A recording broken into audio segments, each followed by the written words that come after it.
what was your biggest takeaway from WrestleMania? Yeah, I'll keep it short, and I feel like I've been saying this in all the post-event shows that we had over the weekend. It was a good weekend for the roster, the entire roster of WWE. And we always say there's always some old geezer that's trying to take the spotlight.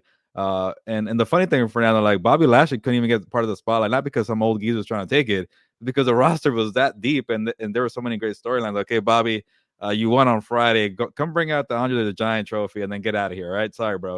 Uh, I think that's because of what MVP told us. I feel like it's a storyline. shoot. There we Remember go. what he told us? He's like, if Bobby Lashley was with me, he's like almost has has a match I at would like that. WrestleMania. He's like, maybe if Bobby was with me, I can negotiate and I could get something going. I'm like, oh, maybe they're trying to bring back the Hurt Yeah, Business. because that was kind of embarrassing for him. But overall, I felt like uh WWE was in good hands. A lot of good stars on both sides, the women's side, the men's side, even a lot of good tag teams. The tag team showcase were pretty good. Besides, Ronda Rousey, Shayna Baszler, or whatever. But Yeah. both sides were pretty impressive. So overall, they're in good hands. And you were in LA you had every reason to bring out the stars, every stop that you wanted, and all we got was Shane McMahon's torn quad, Pat McAfee, which was mainly for you. I think that's what it was. WWE But loves me. to just limit to that. On Snoop Dogg was George cool. Kittle. Snoop Dogg was very LA. Yeah. But other than that, like it felt like everybody on that roster did its part, and they didn't need anybody's help. Yeah, George Kittle came out too. There you go, Kittle. But And but Kittle told me it at the wasn't Super forced. Bowl. It was very Kittle little. Kittle told me at the Super Bowl that he had something planned for WrestleMania. I didn't know it was something like this. So, by the way, WWE. Well, we'll get to that in a little bit. Never mind. Um, I I thought with everything that has now gone down, WWE needed to put on a show.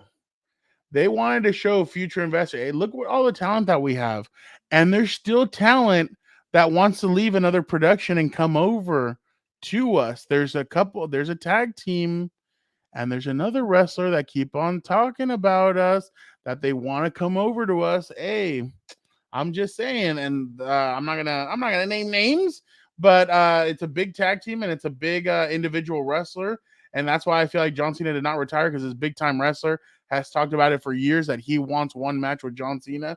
So I think that they might make that happen if the guy comes over. Um, but I really do think that WWE hit it out of the park. I thought they did a good job with their production. I thought the only thing that I told Gilbert that I thought they messed up in is that I feel like they should have split up more. Like they should have done more evenly to both nights. I thought night one kind of.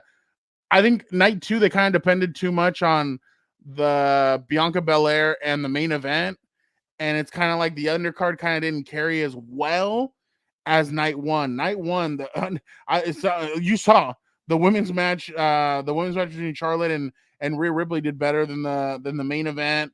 Rey Mysterio and Dom did great. There were some other matches that did really well. Felt like every match night one, except for the Cena Austin Theory match, everything else was good. And the other one, it kind of felt like it took a little bit to kind of get into. It was the almost match, then it was the women's match, the women's tag team match, and you're kind of like, And then it finally kind of picked up a little bit. But overall, I thought they did a good job. They presented their product well, and I feel like that kind of helped them maybe close the deal with this endeavor. With Endeavor and everything, and now it's going to be interesting to see UFC and WWE under the same bill. We already saw Conor McGregor came out and he had a WWE championship on one shoulder. He had a UFC championship in another. And he's like, why not? And and Paul Heyman goes, this is him trying to imitate his tribal chief, which will not be allowed. And Paul Heyman and Conor McGregor went at it a little bit on Twitter, which was fun to watch. But overall, I thought it was a good night.